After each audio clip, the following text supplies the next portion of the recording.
Bonjour à tous et à tous, bonjour à tous les suiveurs et à tous les inconditionnels de Grégoire Omnisol. Bienvenue dans cette actualité des Lions du Sénégal. Donc Covid-19, Papis Demba Cissé décaisse 40 millions pour les Dara. Donc vraiment, c'est une très bonne chose. Papis Demba Cissé aussi, il s'est joint à la lutte. Donc moom bokk na aussi muy participer ci xeex bi ñuy xeex coronavirus. Donc c'est une bonne chose ah ñeent fukki millions 40 millions pour les Dara et centre de santé. Donc vraiment Papis Demba Cissé gàcce ngaalaama. Donc Turquie championnat bi donc mënatul démarrer donc ne pourrait reprendre qu'en juin. Donc juin rek le championnat Turquie mën a reprendre donc dañ ko suspendre jusqu'en juin au cas où coronavirus bi évolué. Donc El Hadji Diouf donc moom aussi il a crié sa colère hein, il a crié son ras-le-bol, son amertume après la sortie des deux professeurs français pour faire de l'Afrique le terrain donc de test des vaccins contre le coronavirus. Nee na ce sont deux vrais terroristes. Donc vraiment El Hadji Diouf donc d'accordul ci donc déclaration yi professeurs yooyu def par rapport au Covid-19.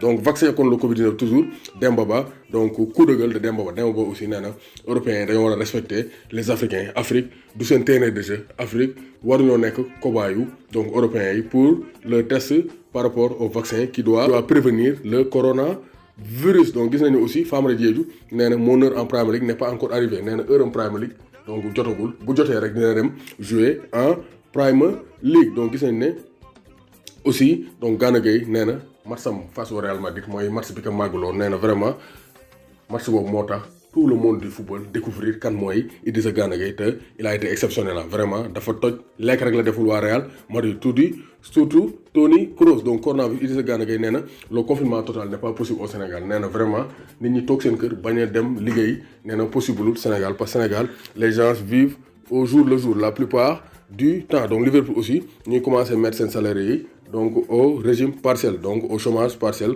c'est-à-dire wàññi seen salaire pour mën a donc subvenir à leurs besoins. Donc gis nañ ne Koulibaly ak Sadio Mané bokk nañ équipe type africaine de 2010 à 2020. Donc Idrissa Gana Gueye donc autant pour moi Sadio Mané et Koulibaly font partie de l'équipe type donc africaine de 2010 à 2020. Donc équipe bi ñan ñoo fi ne Raïs Mboli dans les buts, 3 défenseurs Kolo Touré, Mehdi Benassia Maroc, Kolo Touré Côte d'Ivoire, Kalidou Koulibaly Sénégal.